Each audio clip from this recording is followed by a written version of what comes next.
Des paysages enneigés de la Savoie, nous allons garder les stalactites qui pendent habituellement le long des toits des chalets, des stalactites impressionnantes qui menacent à chaque seconde le personnage de la pièce Hount, qui est présenté jusqu'à demain soir au Théâtre des Célestins de Lyon. Sont en effet d'énormes lames de glace qui fondent et tombent sur la scène autour de cette femme qui attend un homme, une femme qui est interprétée par la plus célèbre des sopranos coloratours françaises. J'ai nommé Nathalie Dessay. Bonjour Nathalie Dessay. Bonjour. Merci d'être avec nous. Merci C'est un de m'avoir plaisir invité. non dissimulé pour moi, parce que ça fait longtemps qu'on ne s'était pas vu. Et moi, je suis encore sous le coup de l'émotion de cette pièce que j'ai vue pourtant la semaine dernière, parce que vous y êtes impressionnante. Donc, pièce de Howard Barker, qui est mise en scène par Jacques Vincey. Tout le monde salue votre interprétation qui est prodigieuse, c'est une prodigieuse performance, on va y revenir, mais tout le monde salue aussi ce dispositif scénique qui est absolument invraisemblable, avec ces lames de glace qui fondent pendant toute la pièce. C'est le metteur en scène qui a eu cette idée-là ? Non, en fait, c'est venu petit à petit. Normalement, quand on monte une pièce, on a d'abord un dispositif et ensuite on répète.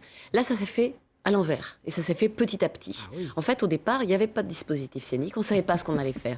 Mais comme on s'y est pris très, très, très en amont, petit à petit, à force de parler les uns avec les autres, celle qui s'occupe de la lumière, celui qui s'est occupé de la scénographie, Jacques Vincey, son dramaturge, tous ces gens ont parlé ensemble, ont beaucoup, beaucoup échangé et sont arrivés à cette idée absolument géniale. Enfin, c'est Mathieu Laurie-Dupuis qui finalement Ah non, mais c'est génial, on en voit quelques images. C'est de magnifique. cette glace qui fond et il pleut sur scène. Alors Voilà. techniquement, on n'en parle même pas, parce qu'il faut les fabriquer tous les soirs. Oui, ces ça vient de globes Narbonne. glace. La glace vient de Narbonne. Elle Ouais. est stockée dans Dans les 8 congélateurs. congélateurs Picard récupérés à Tours et amenés par camion. Voilà. Et dès pratiquement le chaque début de la soir. pièce, alors vous êtes sur scène quand on entre dans la salle, j'imagine, parce que ça, le moindre risque qui existerait, on l'a écarté. Oui. C'est-à-dire que si vous venez pendant le moment où ça commence à fondre, il y a toujours un risque qu'elle tombe.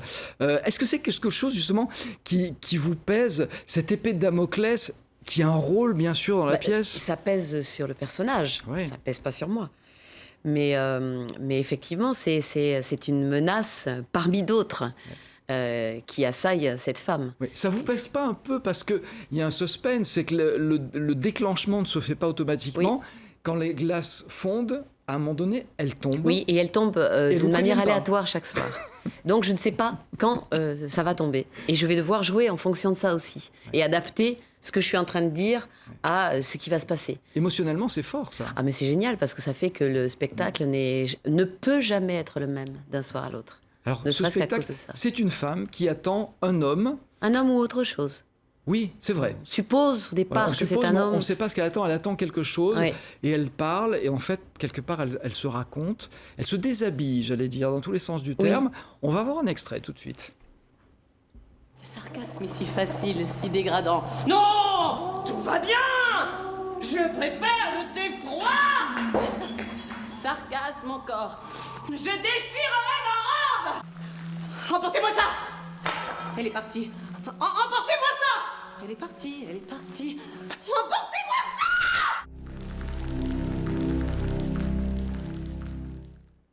Alors c'est que le dispositif, il est omniprésent. J'allais dire, est-ce que vous n'avez pas eu peur, vous et le metteur en scène, que justement le dispositif attire trop l'attention et nous éloigne un petit peu du texte, qui n'est pas un texte facile quand même. Non, justement, comme le texte est très poétique, abscon aussi parfois, il faut bien le dire, on s'est dit qu'au contraire, ce dispositif, plus la musique et tous les bruits et les sons qui sont inventés par le musicien Alexandre Meyer, tout ça allait participer à l'étonnement et à l'étrangeté de cette pièce et de ce spectacle, qui est vraiment un spectacle total. C'est-à-dire, c'est à la fois de la poésie, c'est à la fois des images très très fortes qui sont proposées à l'imaginaire du spectateur, dans le texte, mais aussi visuellement. Ouais. Donc ça, c'est vraiment, je trouve, très intéressant parce qu'on ne peut pas s'ennuyer une seconde. Alors c'est quelque chose de magnifique. Je l'ai dit, c'est votre première expérience 100% théâtrale. C'est la première fois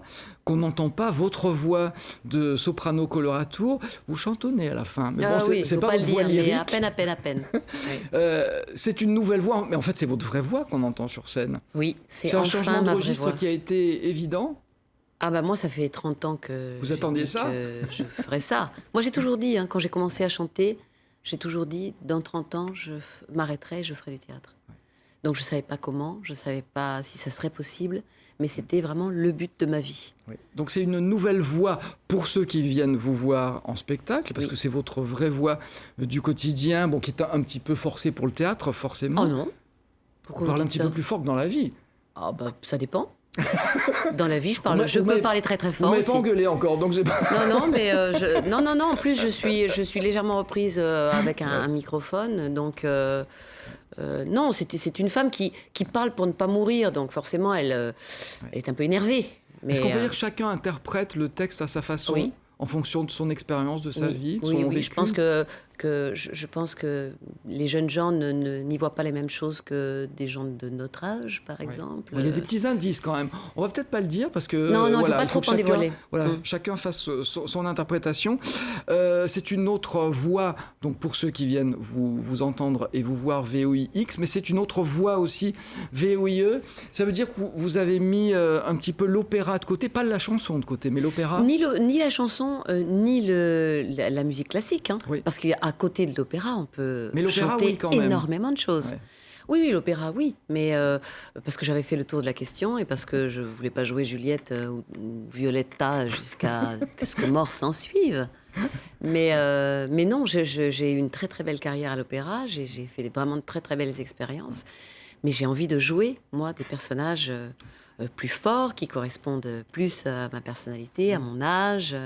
Et bien sûr, la chanson, ça aussi, ça continue d'exister, puisque notamment, on va aller à Pérouge avec le Paris Mozart Orchestra. Le 22 mai, Pictures of America, Nathalie Dessay, qui existe en CD, et on va pouvoir vous apprécier sur scène.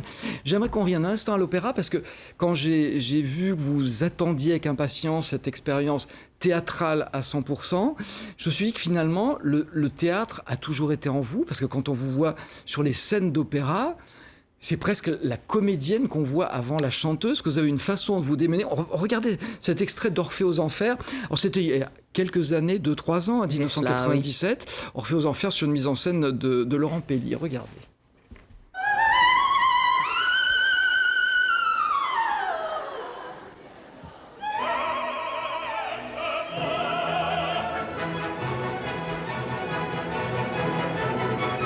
Est-ce que c'est une partition qui vous permet réellement de vous évader ou pas? Oh oui, parce que moi je rajoute plein de choses, donc ça me fait bien rigoler. Je rajoute dans le grave, dans l'aigu, on rajoute dans les intentions aussi. On s'amuse beaucoup, non seulement à la scène, mais aussi musicalement avec Minkowski.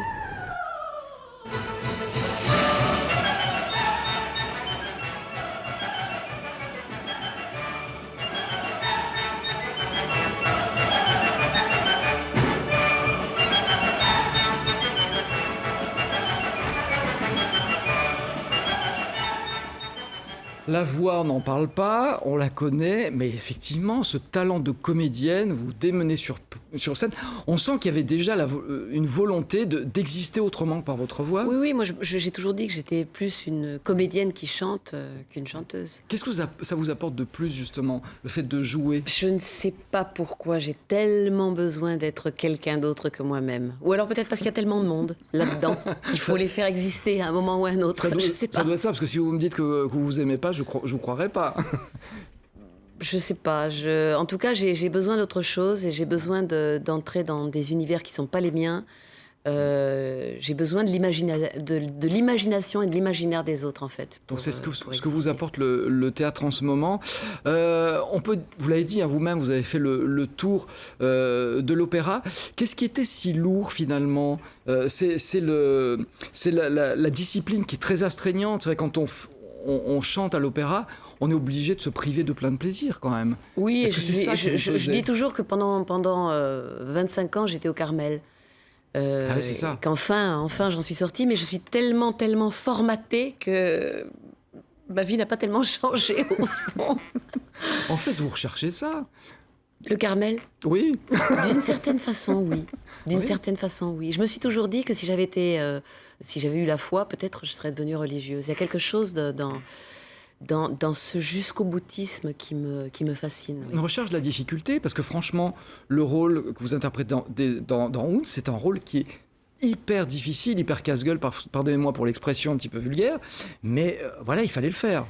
Oui, mais en même temps, il ne faut pas oublier qu'à chaque fois, ce sont des rencontres. Moi, ce qui m'a intéressée, c'est de rencontrer Jacques Vincey, Vanessa Kamfomala, qui a hyper bien traduit la pièce de Barker, Alexandre Meyer, le musicien, toute l'équipe, en fait, du théâtre de Tours. Et ça, cette rencontre, c'est ça qui est primordial. Oui, les Alors, rencontres... autour d'un texte magnifique, Oui. bien sûr, mais c'est surtout tout ça qui est important. Bon, les belles rencontres, vous les faisiez à l'opéra aussi. Laurent Pelli, c'est une Oui, belle rencontre bien quand sûr, même. bien sûr. Et puis Robert la musique, Carsen, je sais pas. Si, j'adore. aussi. Patrice Corrier, Moshe Leiser aussi.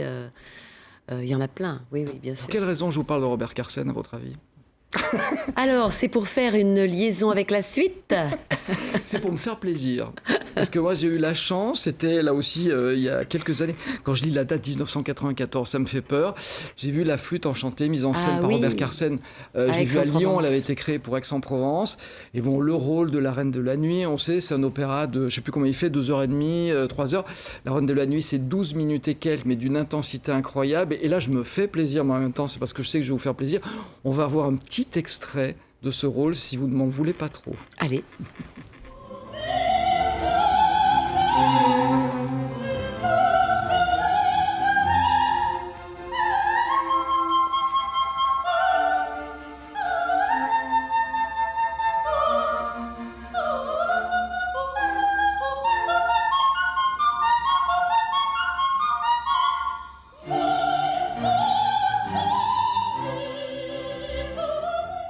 Allez, on va se frustrer, on va pas entendre la suite. Bon, qu'est-ce que ça vous fait de revoir ça, par exemple? Je sais pas, j'ai pas l'impression que C'est c'est pas moi, vous en fait. Non, Ouais. c'est une autre vie, c'est une autre femme, je sais pas. Mais en même temps, je trouve ça très bien. Moi aussi. C'est pas si mal que ça, finalement. Ouais, bon, ça vous fera pas avoir de regrets, certes, on l'a compris. Non. Donc il y a eu ça, il y a le théâtre, il y a eu la chanson, il y a eu les parapluies de Cherbourg. Oui. Il paraît que c'était un rêve de petite fille de chanter du Michel Legrand, c'est vrai? Oui, c'est vrai. Et quand j'ai rencontré Michel, en fait, c'était encore pour une carte blanche que me donnait Laurent Pelli au TNT à Toulouse. Et donc, grâce à lui, j'ai pu faire de la musique avec Michel Legrand et on en fait régulièrement. Et il y a un nouvel album qui sort l'année prochaine, de chansons inédites, avec grand orchestre, et qu'on va donner en concert et j'espère en spectacle un peu partout. Donc, que des belles choses, que des plaisirs. Je rappelle que les parapluies de Cherbourg, c'était l'adaptation théâtrale donc, du film de ce cher Jacques Demy. Donc le 22 mai, vous serez, on l'a dit, à Pérouge pour Pictures of America. Qu'est-ce qu'il y a encore en projet qui vous fait plaisir et qui vous fait vous éclater, pardon aussi? Je suis très trivial aujourd'hui. Non, mais je continue à chanter d'une manière classique. Donc, j'ai une série de récitals, notamment au Japon, aux États-Unis et en France aussi au Théâtre des Champs-Élysées le 14 mai, ou encore à Biot au mois de juin, ou encore à Auvers-sur-Oise au mois de juillet, avec notamment du Schubert, parce qu'il y a un album Schubert qui sort dans une semaine, je C'est les pense. livres de Schubert? Les leaders de Schubert, absolument. Oui. C'est quelque chose de magnifique. Ah oui, notamment avec le Pâtre sur le Rocher, voilà, et avec Philippe Cassard qui m'accompagne au piano. Ça, c'est un très, très, très, très grand plaisir et c'est quelque chose, je pense, qu'on doit et qu'on peut faire avec une certaine maturité artistique et musicale, donc c'est le moment. Ouais. Et puis, il y a une seconde pièce qui arrivera à la rentrée, une pièce de Stefan Zweig, qui n'en a pas écrit beaucoup, et qui s'appelle La légende d'une vie, mise en scène par Christophe Lidon. Bon, c'est un vrai bonheur de savoir qu'on vous verra encore beaucoup sur diverses scènes. Dernière petite question rapidement, c'est vrai que pendant longtemps, quand on faisait de l'opéra, on était cantonné et les gens d'opéra ne supportaient pas que les chanteurs aillent faire autre chose, de la variété entre guillemets. Est-ce que ça, c'est en train de changer? Oui, je crois que quelqu'un comme Roberto Alagna Voilà, a bien oui. prouvé Ouvert qu'on une voie, peut, oui. voilà, qu'on peut tout à fait garder sa voix et son talent à l'opéra tout en partageant des choses qu'on aime aussi par ailleurs, et notamment la chanson. Vous savez, il y a la bonne musique et la mauvaise. Et la mauvaise. Mais la bonne musique n'est pas que la musique Elle est classique. partout. Voilà. Merci Nathalie Dessay, quel bonheur. Revenez plus souvent nous voir. Donc je rappelle, Je viens quand on m'invite. Oh bah on vous invite toutes les semaines. Und, c'est au Théâtre des Célestins, c'est à Lyon, c'est jusqu'à demain soir. Et puis, on l'a compris, Pérouge, en fait, ça se passe au Radiant à Lyon, donc, et ce sera le 22 mai. Merci infiniment.